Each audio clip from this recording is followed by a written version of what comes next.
Hey students, this is lesson 10.5. In this lesson, we're going to learn how to graph square root functions and how to translate graphs of square root functions. All right, go ahead and do the vocab and I'll check back with you.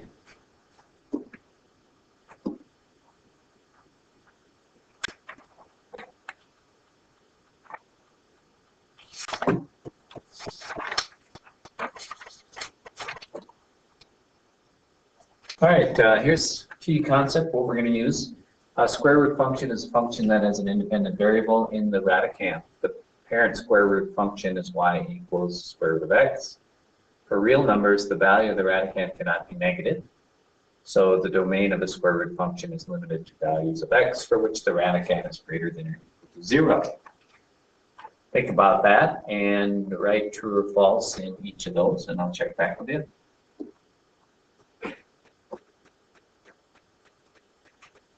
Okay, one thing we need to think about is what input values do we want to use when we're doing a square root function.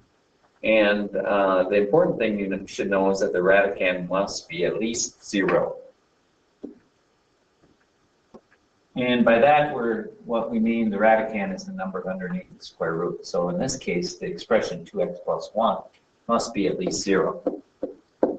So we can write that as an inequality. It has to be greater than or equal to 0. Then we can just solve that. Subtract 1 from both sides, and we get 2x is greater than or equal to negative 1. Divide both sides by 2, and we get x is greater than or equal to negative 1/2. So in order for us to have real number values, we have to make sure that our inputs are greater than or equal to negative 1/2. All right, you try that.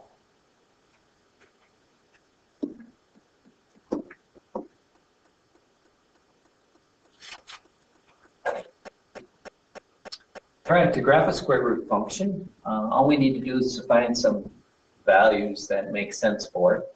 And then we can use that graph to estimate solutions. In this case, we want to know when will the distance the viewer can see be greater than 10 miles. And the distance is equal to the square root of 1.5 times the height. And I believe that h is supposed to be underneath that square root there. So just make sure you understand that. So our radicand is 1.5 h. And in order to see this, let's make a table of values. And remember that our domain has to be greater than or equal to 0. So we don't want any input values that are going to give us negative numbers. So for h, we can use numbers like 0. And this is these are heights. So I don't think we want to go with just 1, 2, and 3 because it's not going to be all that usual that you're just 3 feet off the ground. So I'm going to go up to 125 feet height. And then our distance, we're going to use the function 1.5 h to find that.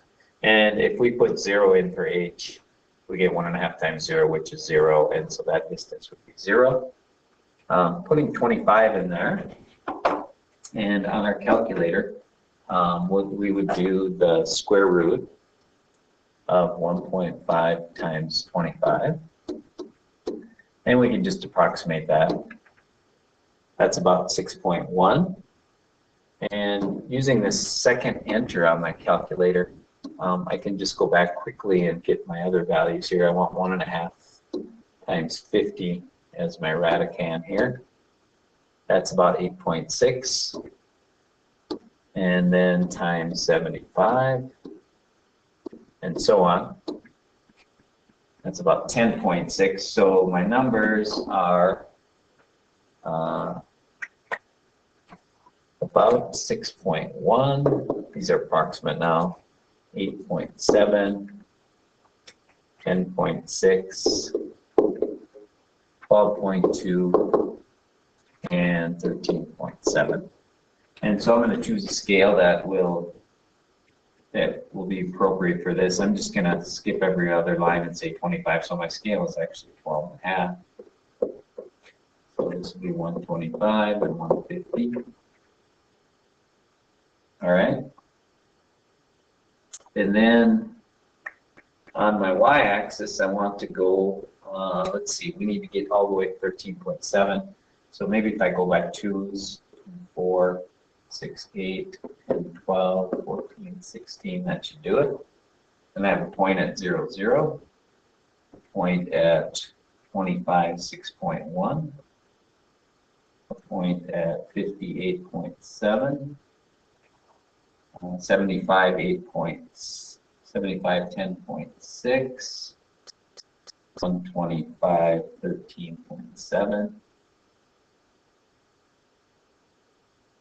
somewhere around there, almost 14. Looks like my 75 is off a little.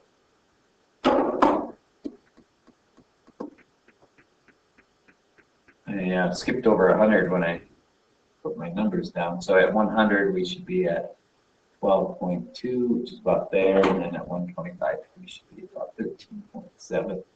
And so we get a curve that kind of looks like this. And now we want to just estimate 10 miles. 10 miles, my miles are on the y-axis. So 10 would be about, right, you can use an arrow to show that, right about there. And it looks like we're at about somewhere around 60, maybe a little bit over 60. So we're going to say approximately 60 feet. All right, we'll try that.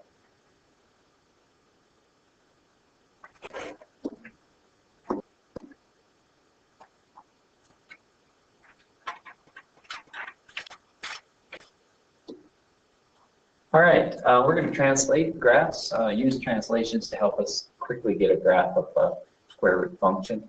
And our first thing we want to remember, and this is really true of any graphs, if you add k to the function, you will translate it up k units. If you subtract k, you will translate it down k units. So looking at this function, first thing I want to do is think about what our parent function y equals the absolute value of x looks like. And I'm just going to make a quick table of x and y's. And remember that our y here is the square root of x. And then we'll just think about what this function will be compared to that.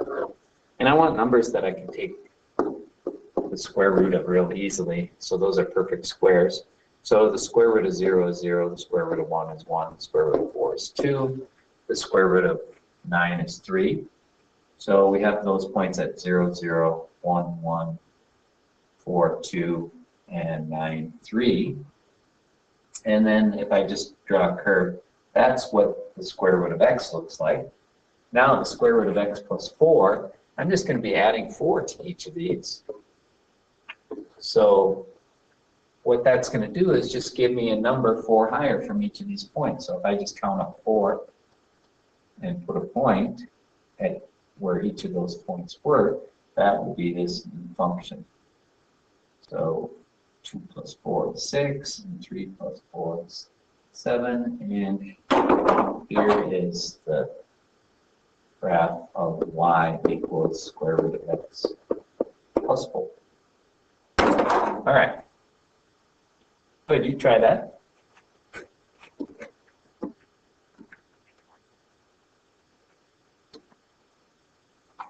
All right, and if you add h to the input, and that happens when you have the x plus h underneath the square root, then that will translate your graph to the left h units. And when you subtract from your input, h, that will translate your graph to the right h units.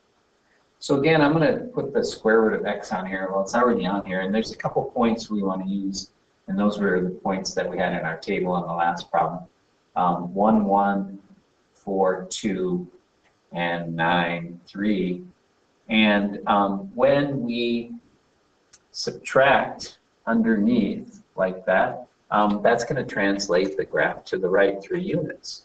So each of these points needs to be moved 3 units to the right. So this point right now is at 1, so that one's going to go to 4. The 0 is going to go to 3. And the 2 is going to go over to, the 4 is going to go over to 7, and the 9 is going to go over to 12, which isn't quite on my graph, but it would be somewhere out about there. And then I'm just going to draw that line. And that's what the graph of the square root of x minus 3 might look like. All right, you try that. Okay, let's change these since it's exactly the same as the problem we just did. Let's change these to +3, so we're doing a little bit different problem. All right, now try that. All right, that gets us up to the lesson check. Go ahead and do that, and we'll talk about this more next time we meet in class.